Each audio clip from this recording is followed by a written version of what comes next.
Do you want to be a more successful coach? Follow our guide to the must-have habits of successful coaches. Hi everyone, Catalan Ben here from CatalanSoccer.com, and today we're going to be taking you through 6 habits of successful coaches. Let's get started. Number 1 is to plan your sessions properly. Most coaches plan their sessions, but the most successful coaches plan their sessions more thoroughly. Create 3 plans for each session. Let's take you through each one of those plans. Plan A. Plan A is used if the weather looks clear, if most of your players are going to be available, and the session should run exactly as you envisioned it. This is the plan that most coaches already make. Plan B. Now Plan B is the session that you will plan if the weather doesn't look clear. It might be rainy, cold or windy. For instance, a Plan A session, which involves a lot of queuing, may have to be altered or changed to allow for more movement and keep players moving to keep them warm and keep them activated in the colder weather. That's where Plan B comes in. Plan B can be used if you have a lot of absences, so you're working with a smaller group. You may have to reduce area sizes, you may have to reduce the number of queues, or you may have to plan a completely different session if the session that you had planned for Plan A involves a lot of numbers and relies on a large group. Plan A still might work with that smaller group, but if you don't want to get caught out or you don't want to be trying to alter your session to a Plan B on the fly, plan it in advance. Think of the way that you will plan the session and think, hang on a minute, if I get 12 to 14 kids, I'll plan it this way, and my Plan B will be if I get, say, 8 to 11 kids. That'll allow me to tweak things a little bit, but if I've got 2 different session plans, I'm not going to get caught out.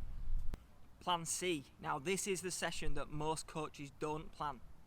Plan your session much smaller.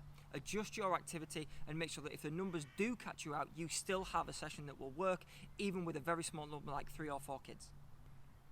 Can the session work on a one-to-one basis? Can one child come to one side with you while you work with them, while the other 3 or 4 carry on practicing their technique, where each kid gets a few minutes with you? Sometimes those smaller groups are actually better sessions for the kids. They get more of your attention and they get more time developing their particular skill or their particular technique that you're working on. And remember, a plan for any number means you have a plan for all numbers. Habit number 2 is create a coaching diary.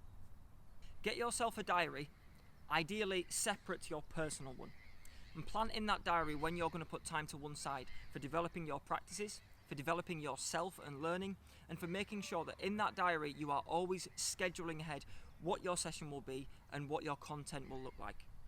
Allocate time and days to plan your content and evaluate your sessions. Use this diary to track your themes and your content of your classes, and that will help you to develop cycles of sessions. It will help you work where you don't repeat yourself too often, but you also make sure that you do revisit things on a regular basis and things don't get missed from that vocabulary that you're trying to build for the kids. The kids need to be able to develop techniques, they need to be able to develop tactical understanding, and they need a blend of both. By planning your sessions in advance, you will help to make sure that you're getting a little bit of everything into your classes. For instance, if you're doing a passing session and you note it in that diary, then you can look back later in the year and see how long it's been since your last session and when to review it and when to recap on those passing techniques to make sure that kids are always staying active and learning new things, but they're never forgetting those basics. A lot like revision at school, sometimes they do need to repeat the same thing to make sure that it's soaked in. Habit number 3 is to not be too proud. You are not the best coach in the world. You can learn lots from other coaches and their experience. As a coach, don't be too proud to take in new information. A lot of coaches are too stubborn to look at a practice and think, yeah, that is actually a really good practice and I could learn something from it. There is a tendency within the coaching world to think that you already know everything. You watch a lot of football, you've coached a lot of football, what more is there to learn? One of the most important things that you can do as a coach is watch, read and absorb as much new information as possible. The game is always changing. People are always developing new techniques, new drills, new ways of learning. So get out there and don't be too proud to learn new things. Watch a drill and tweak it to suit your style. Borrow bits of phrasing. If you like a way that a coach has said something or described something or explained a way to do something, why not use it for yourself? Let's be honest, the guy that you're watching has probably got it from someone else. Don't forget to seek out feedback. If someone tells you that your session didn't go well, don't take it to heart, take it on the chin. What you have to do is be able to take feedback and reflect. Part of that coaching diary and part of this self-development is to be able to look back at your sessions and think, what could I have done better? Be comfortable taking advice and inspiration from other coaches. Be comfortable taking feedback. Sometimes you have to look at yourself.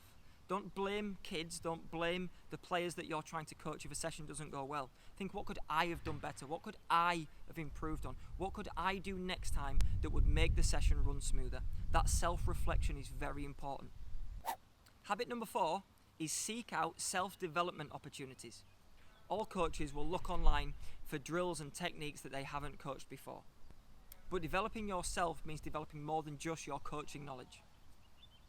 Make a list of your weaknesses as a coach. Do you struggle to keep kids listening? Do kids have enough fun in your sessions? Would kids do anything that you ask them to do first time? Are you too soft-spoken? Do you struggle to demonstrate certain skills? When you really break down your key points to work on, you can then start to educate yourself on how to improve those skills.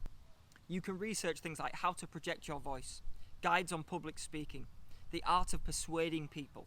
All those kind of things may not be the first thing that you think of as a coach, but they can all help you, especially when you're dealing with children and you're dealing with large groups. All those things that will help your self-confidence will bring out the best in you as a coach. I had none of those assets when I first started coaching, but the only way to learn them was to first admit they were missing from my coaching. Habit number 5 is to evaluate and re-evaluate your players on a regular basis. Your players change all the time. Their weaknesses, their strengths, their emotional needs, and their ambitions. Speak to your players on a regular basis about their football. Here's a few ideas of questions you can ask that are very simple, but you might be surprised what the answers that come back at you from your players. What's your favourite position to play on the pitch? What position don't you think you're very good at? Is there anything you want to learn that I haven't shown you before? Is there anything I can do as a coach to help you in that position? What do you enjoy most about playing football? What do you like about playing in this team? What do you not like about playing in this team? If players are struggling with confidence and beating themselves up in games, it's usually very clear to see. It's not usually very easy to then correct. Have a conversation with that player. Chat with them about what's bothering them. Have a chat with parents. See how things are going at school, outside if they're playing football elsewhere.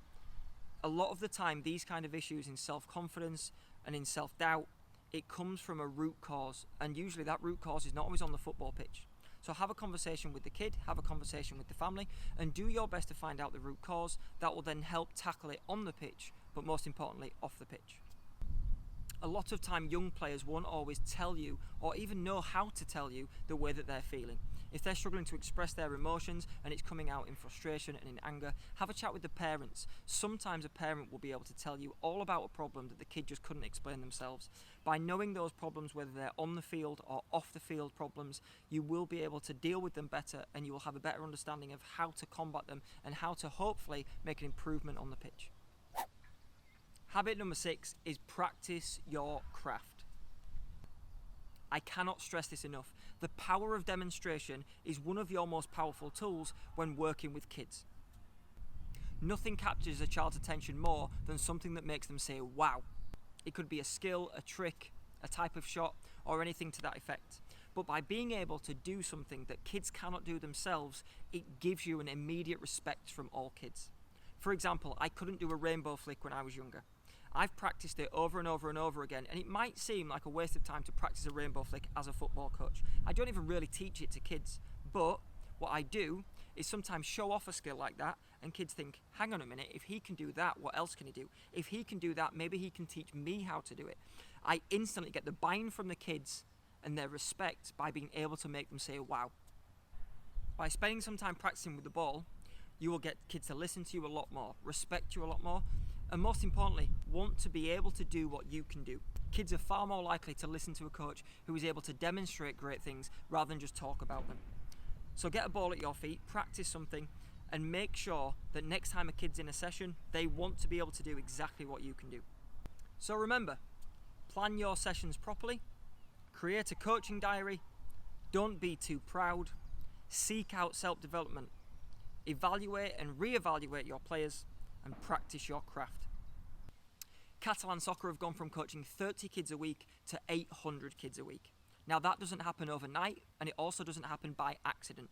It comes from developing very good habits. It comes from working hard off the pitch on our self-development, on our planning, and making sure that we do absolutely everything we can before the session starts. Then once we step onto the pitch, we give every kid our best. We don't leave any kid out to dry, and we make sure that every kid gets the most attention possible in that hour that we work with them. Trust me, stick to these habits, keep working hard, keep developing yourself, and you will become as successful as you want to be. Thanks for watching. Remember, for the best coaching, classes and camps, check out CatalanSoccer.com and Catalan Soccer on Facebook. I'll see you next time.